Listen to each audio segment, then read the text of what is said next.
Welcome back to the show, everybody. Check out these headlines. We got BRICS, we got Russia, we got United Arab Emirates, currency wars, printing money, Caroline Pham, Swift ISO 2002. The world needs a new money. The world needs somebody to roll that beautiful intro.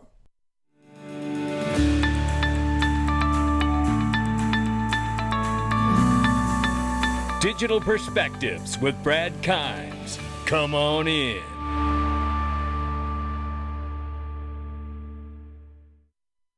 Welcome back to the show. You can follow us on Twitter and YouTube for exclusive content. Right now, $1.47 trillion market cap for crypto. The market is up 0.2%. Right now, Bitcoin, 37,200 plus. Ethereum, $2,027 and change. Tether market cap is 88.8 billion plus, very near a all-time high, if not an all-time high for Tether market cap. Number 5 spot is 60 cents XRP right now, up 0.3 on the 24-hour, off by 0.9 on the 7-day, everybody. Let's look at the range of price very quickly here.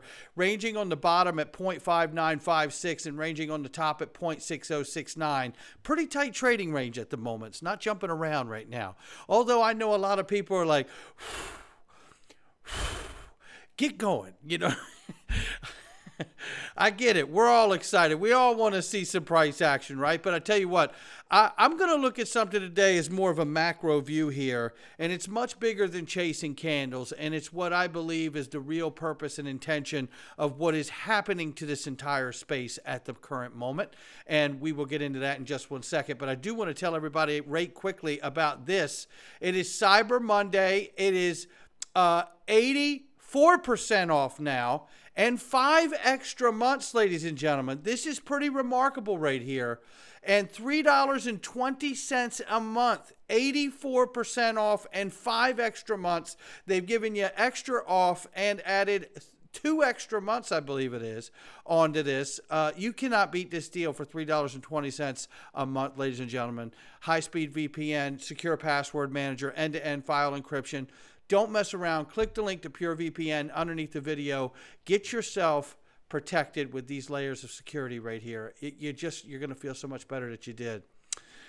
Well, speaking of wanting to feel better, this is Charles Hoskinson here, who referred to the entire XRP community as a grand conspiracy, right?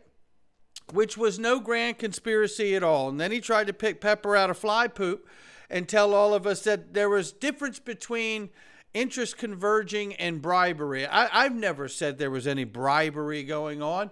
All I know is that when you have interests that converge inside of public office with the private sector, we see things like ETHgate and Free Pass. And now we're left to deal with the confusion in this space about how certain assets can get free passes.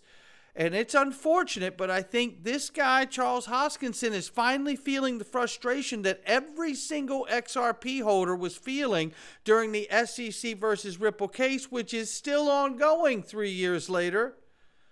The free passes in crypto have been and continue to be an unlevel playing field. The only way to level the playing field now is for Congress to pass legislation or continue down the very long legal road as each technology like proof of work, proof of stake, NFTs are sued for legal clarity, not regulatory opinion, which is exactly what Bitcoin and Ethereum currently have today, which is not legal clarity. And I want to thank Perry Ann Boring and Cody Carbone from the Chamber of Digital Commerce, because they actually were strong enough to say that as well when I sat down with Cody Carbone from the Chamber of Digital Commerce, and say that the only asset that has legal clarity is in fact XRP. The other assets out here have regulatory opinion. So where you at, Congress? Let's lead from the front here. Let's take a quick listen to this. Then they come in and say it's a security. Okay, well, what the hell does that mean? If it's decentralized, how does Bitcoin register? Oh, but it's not. Then explain to me the fucking difference between Bitcoin and Ethereum and Cardano and the rest of the gang. Explain it to me. Like I'm 5 years old. Run the goddamn Howey test on it and show me the difference between the two. Tell me, is there an expectation of return with the goddamn orange pill moon boys? It's there. There's so many different planks and angles that you can take a look at this thing from. And by the way, if you subpoena and attack about 3 different entities, you could perform a 51% attack on Bitcoin, because that's the way the hash power works. But it's decentralized, apparently. And Team Orange gets a complete pass. It's a pathetic fucking joke. It's an... Where was all of this high-powered perception about Team Orange, Charles, before you had the spotlight put on you? See, this is the problem right here.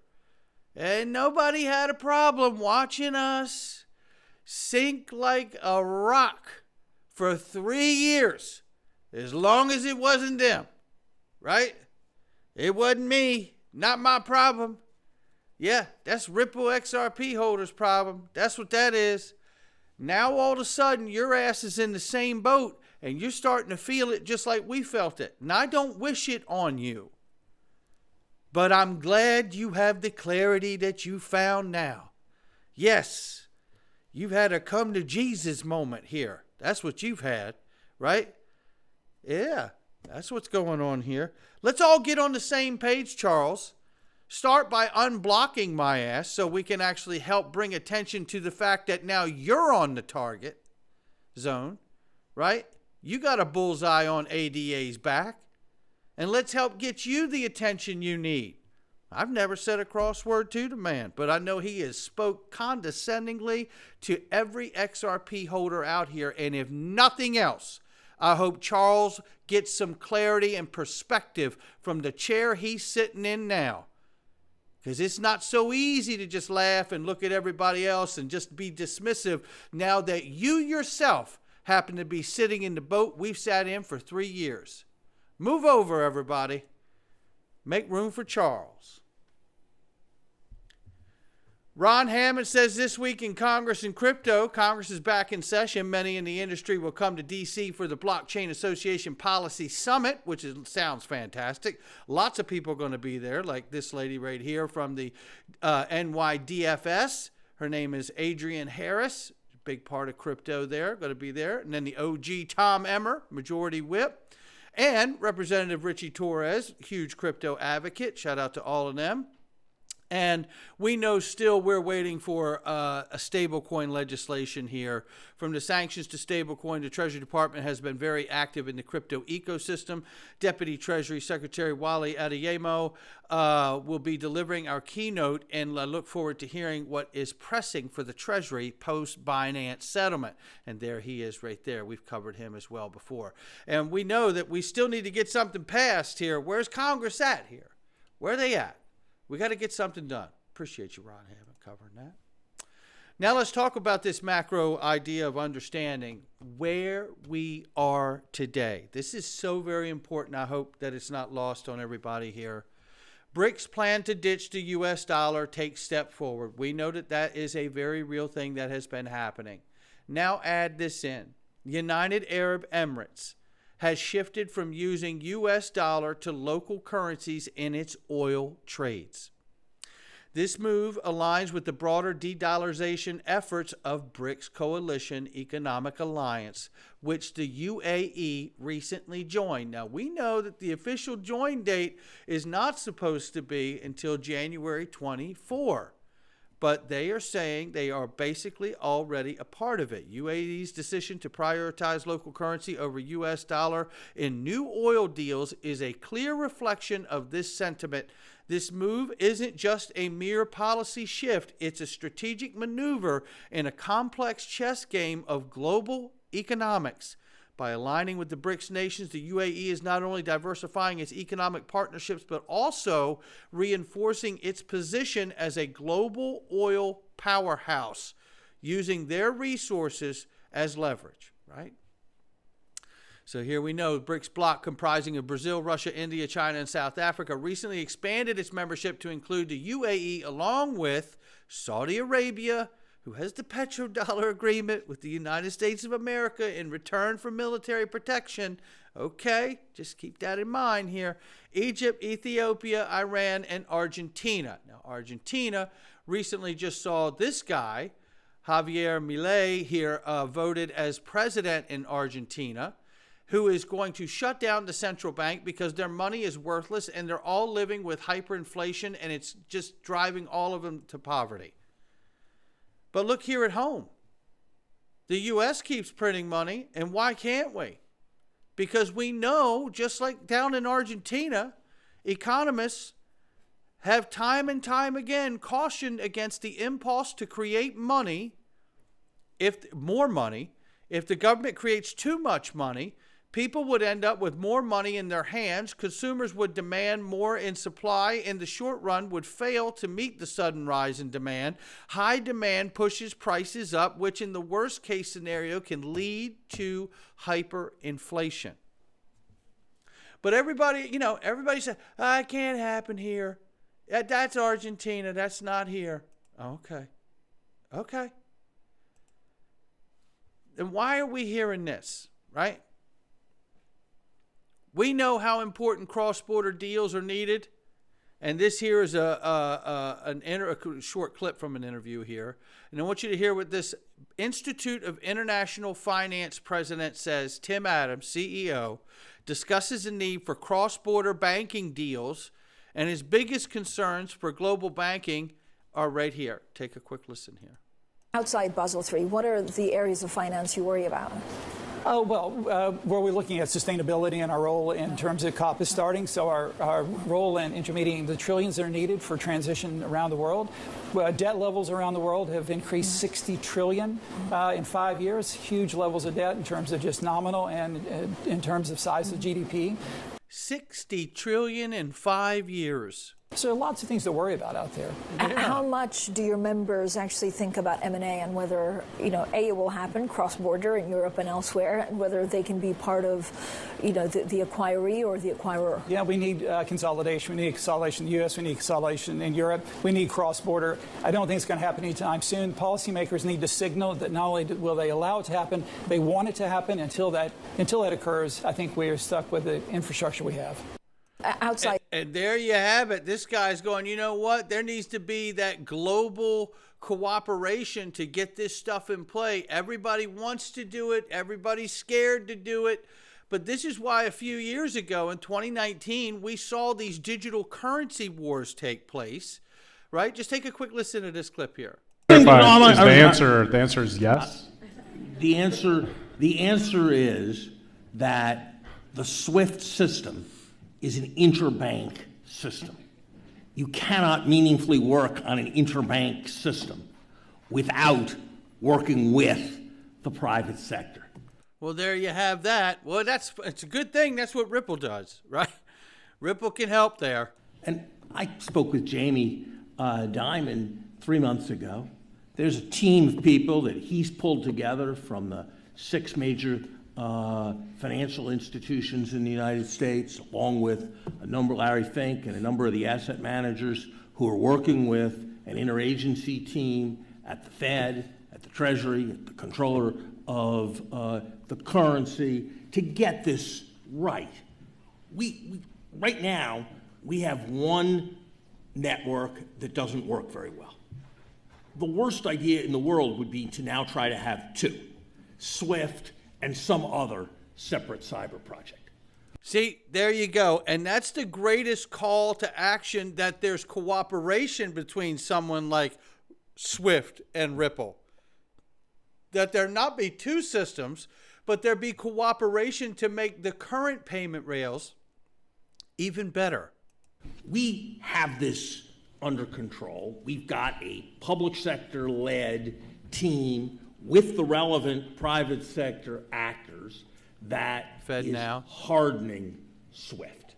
And a hard SWIFT that will be secure has to be our first priority. Okay. We don't need to worry about the dollar. Look, let's be honest here in the situation room. Europe's a museum, Japan's a nursing home, and China's a jail.